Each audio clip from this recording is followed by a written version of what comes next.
Shall we do a quick round of introduction? Okay, cool. Let's start on my left, please. Okay. Yeah, it's on. Hello? Okay.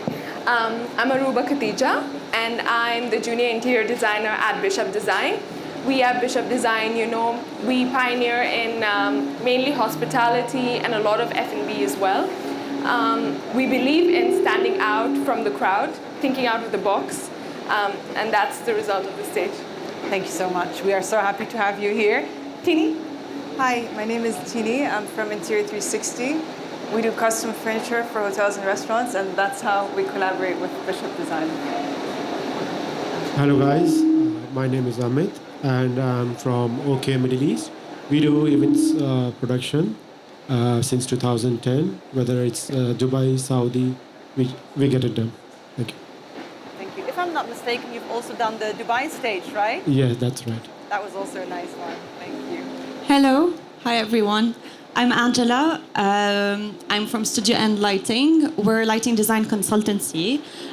So we take on lots of variety of projects, from hospitality to residential spaces, even exterior projects. And we look after the lighting design. We've collaborated with Bishop on multiple projects previously, so we're very happy to be involved in this stage as well. Thank you for being here.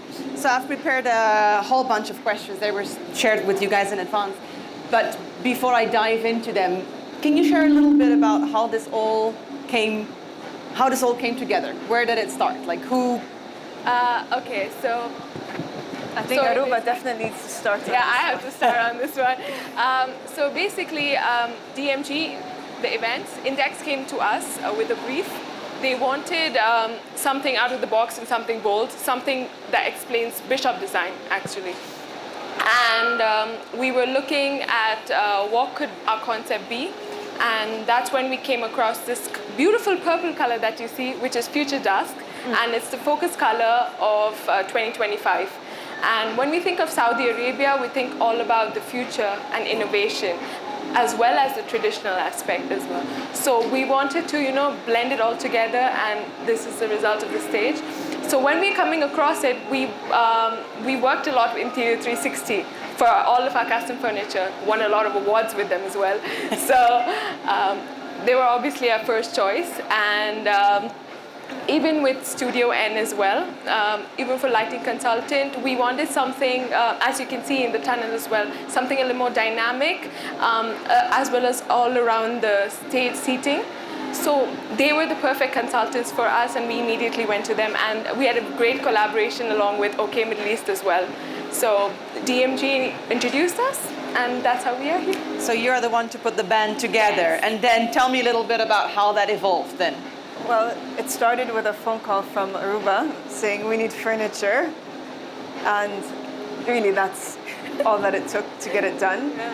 But what I thought was very interesting in her introduction is how she linked her introduction to the subject of today, which is about linking the future to heritage. And I think this is what Saudi is doing quite beautifully, is that it's very forward-looking in terms of project and design, but you still feel the original design throughout the country.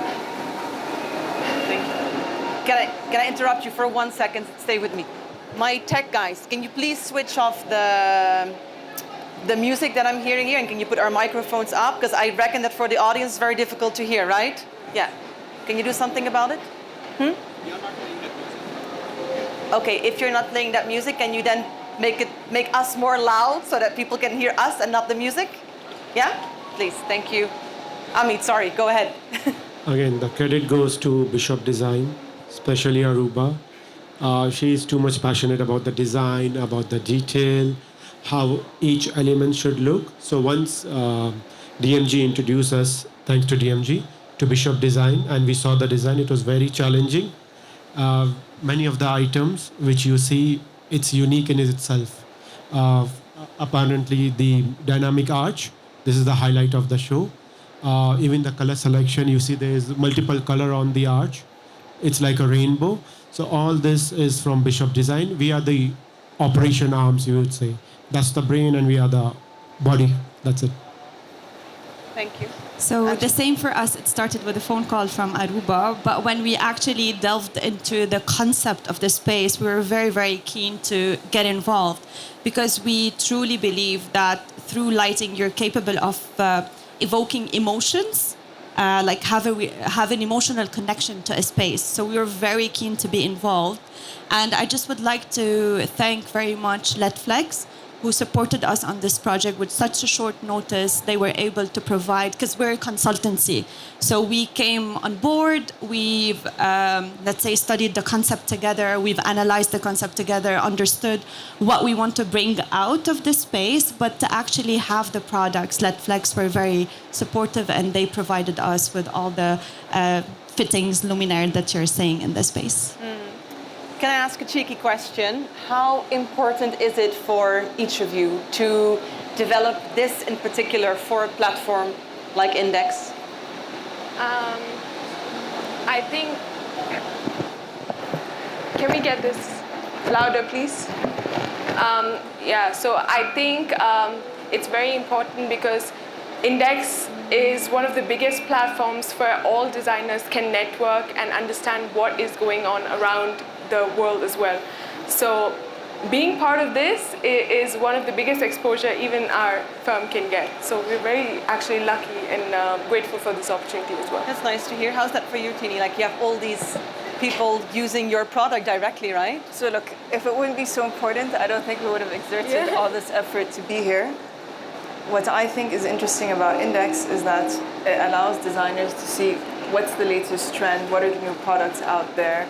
You know, it's really a great platform for showcasing latest design trends. And of course, as suppliers, it's great to be a part of this. Amit, you work with Index. You've also done the stage in Dubai, for example, right? Why is this something that you like to say yes to every year? Again, it brings life to a space which is shell and core, and vibrant colors like this and the dynamic designs like that. It gives a soul. And where everyone is pushed to talk to each other. Like this is a closed network, and if someone want to ask questions, they feel free and they can just jump on. So it's very engaging, I would say. And on top, the color of 2025, that's on top, icing on the cake.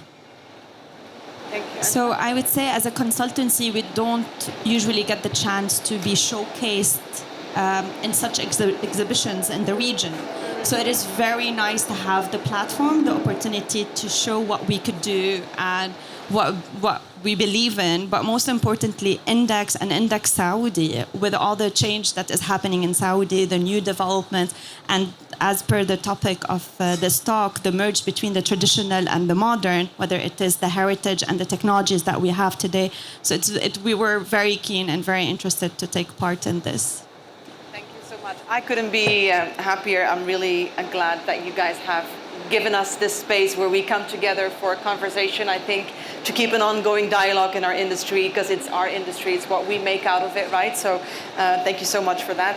You gave me the bridge to tradition and innovation. Thank you for that. So let's dive into that one. Just give me your opinion and let's see where we go from there. How do you define the intersection of tradition and innovation in design, and why is finding that balance important, or how do you find that balance maybe? Shall I get you a different mic? Yes, that would be great. Just keep talking, I'll sort it out. Yeah. So what I believe, yes, thank you.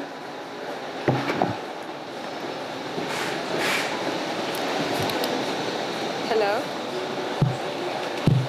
Hello? Yeah. Okay, yeah. Much better.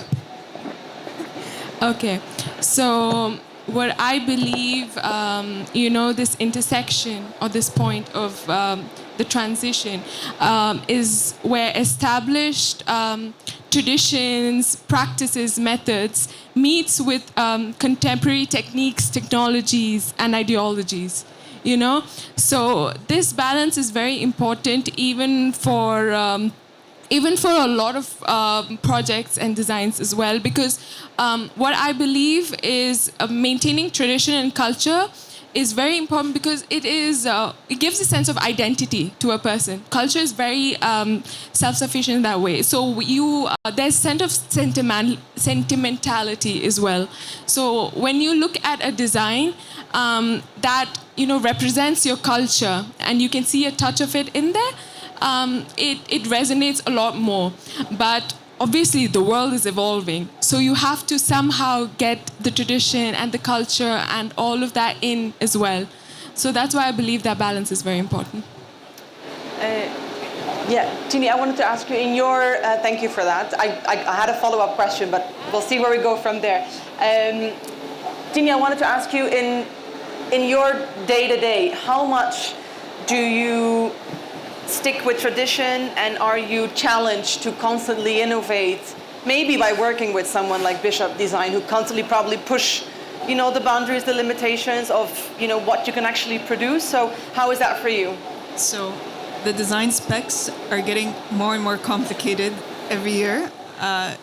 If I look at the specs 5 years ago versus 3 years ago versus even 2 years ago, the attention to detail and the intricacy is completely different. And what makes this part of the world so special for design is there's nowhere in the world that has this sort of geographical density of high design.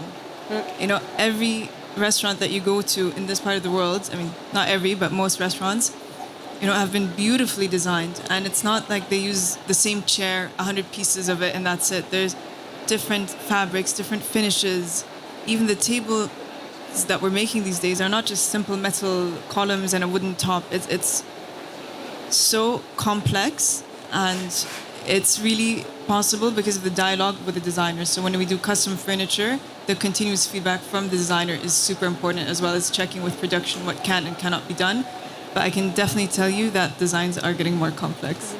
And then how do you, it's also a question for you, I mean, how do you stay agile, right? Because, the briefs, they become more and more challenging.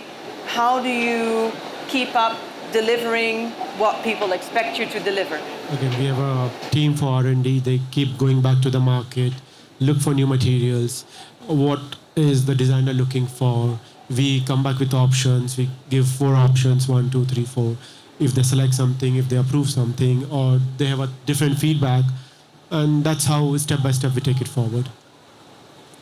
I guess technology is a big one for you as well, right? Yes, it would definitely be. I think just to go back to what Aruba was saying about tradition means identity, and it's a sense of warmth, sense of understanding where you come from and who you are. But even like if we're talking about architecture and interior design and lighting design,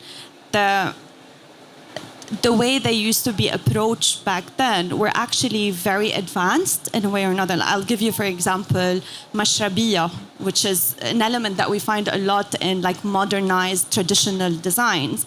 And back then it was for the sole purpose or the main purpose of filtering through the natural daylight, which is a very important element in our existence.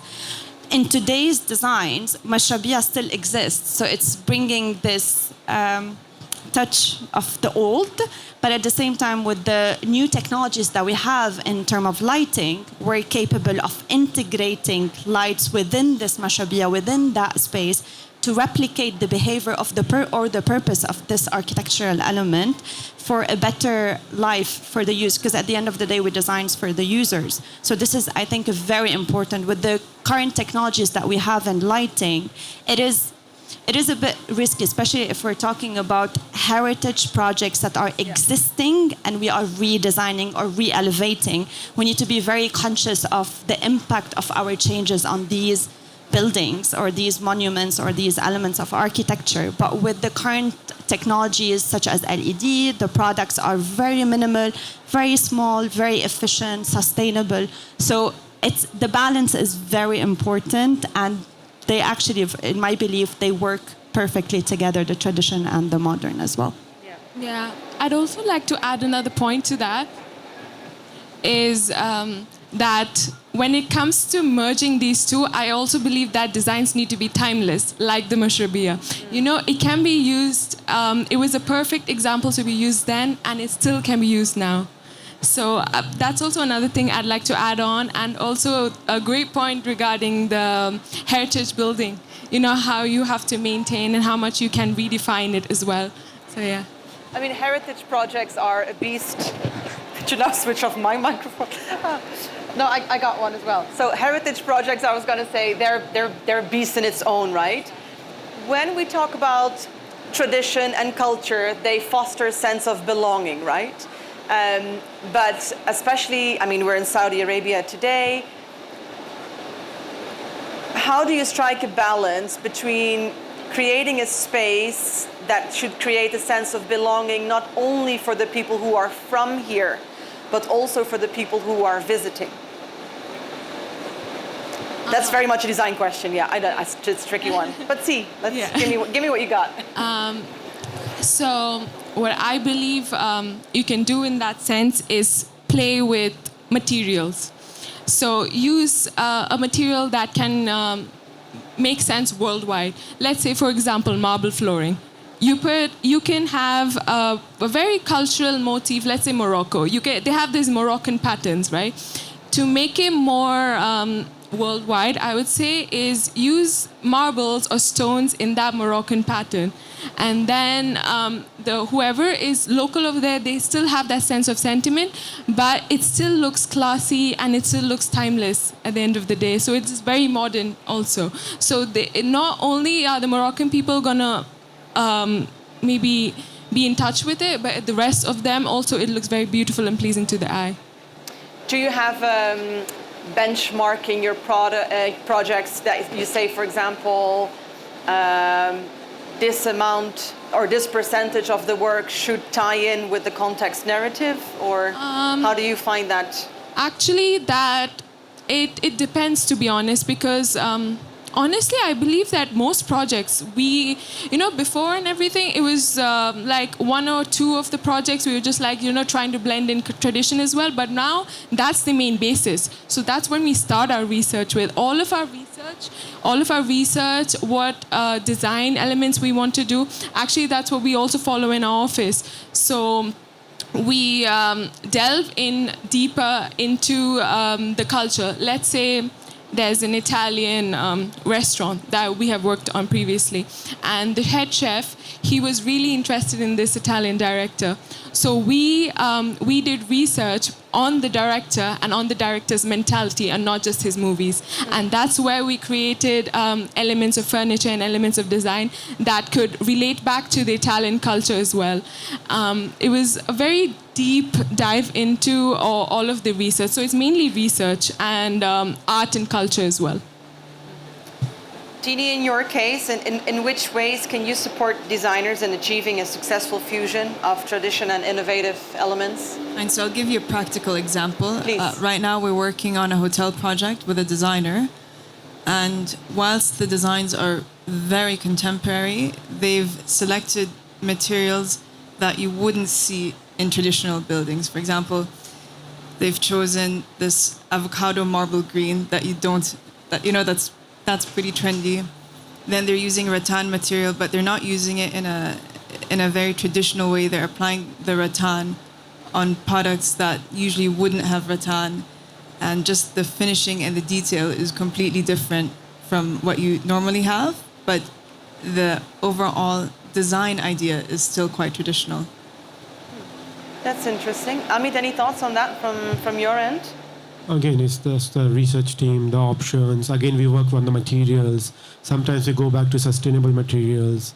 Like here also, if you see all the seating below it, now it's painted, but underneath it's all sustainable material. We can take it back, reuse it, and redo the model, and again present it back to the client. Again, this is how we can work on sustainability. Again, it can be as part of a design, because exhibitions mostly we have to reuse materials. Do you feel like when we talk about tradition, and you touched on sustainability, do you feel like there's still a taboo that tradition and sustainability don't really go together, or do you see that different? No, again, if you do the mashrabia in a traditional, sustainable material, it goes hand in hand, independent which material you are selecting for which design. I think the more traditional you go, the more sustainable you are. In the sense of the material, the architecture, the designing smartly. It's not only about the product that is being used, but it's how to design. And if you go back even to the Roman times and even before, the way they used to design, taking into consideration the different natural elements, the use of the space with the minimalist, simplest material, like raw material. So I would believe that's sustainability by itself. So we need to learn a lot from that in today's world. As in longevity, yeah. Yes. Okay, I get you. Question. I think the audience may want to know this from you as well before we wrap up. What strategies do you use to research and apply historical influences in your project? But mainly, what strategies do you use? Like, how do you do your research? And maybe also, how do you do your research when you are designing in a different place, to a culture that is not your own, or a place that is not natural to you, or like not your hometown? It's pure research and through the people. We understand it mainly through the people. So when a client comes to us with a brief, we not only go to the client, we also go to the local spaces. And we, interview around. We just tell us more about it. Sometimes we even spend time there. That's all part and parcel of being architects, interior designers. Travel also plays a huge part. So when you go there, you learn more about the spaces, more about the culture, even the smallest of details. So those local influences then become small little design details as well, or big ones in our all of our spaces, and it works out completely. No, I just wanted to touch on what you said. My answer for that would be experience. You cannot design something that you don't know. So we really encourage our designers to go out there, experience, challenge themselves, get exposed to new ideas, new F&B experiences. Like if you're illuminating, designing ultra luxurious fine dining experience, maybe you won't be able to go to, but you need to broaden your horizon. And as you said, definitely open these conversations within the project players, but at the same time outside of it, diversify the team, the design team. If we have different cultures within the team, there will come a day where that culture is used or needed, or the understanding of that culture is needed for a specific project. So diversity and experiencing spaces and research. Thank you. Tini, Amit, any final thoughts, any closings? So for us, it really comes down to dialogue, understanding what is the vision of the designer. But as suppliers, we also deal a lot with the operators who have a completely different perspective and outlook on things and a vision. So it's always interesting to see both sides and learn from that. And I think also as designers, when you meet the chef of a restaurant or you meet the end client, it's like you said, they like the director, but you don't just look up the movies, you understand the mentality. So a lot of it is reading, and if you are somehow able to experience that, I think that's the best way. Experience and adaptability based on that. How fast you can adapt, how fast you can come back with a solution which suits the clients. That's a complete game. If you're not adaptable, you can't survive. Other than technology, what is your go-to state of method? Other than technology, like to keep you on top of things, what's your go-to strategy, tool? We prefer to go deep inside rather than there's a thinking process. If your thinking is right, everything will fall in place. Okay, thank you very much. I will open this up real quick to see if there are any questions for my fantastic first panel. Any? There are usually always questions. I just need somebody to be brave enough to be the first. No? All right, then let's put our hands together. Thank you so much for sharing everything that you know. Thank you so much.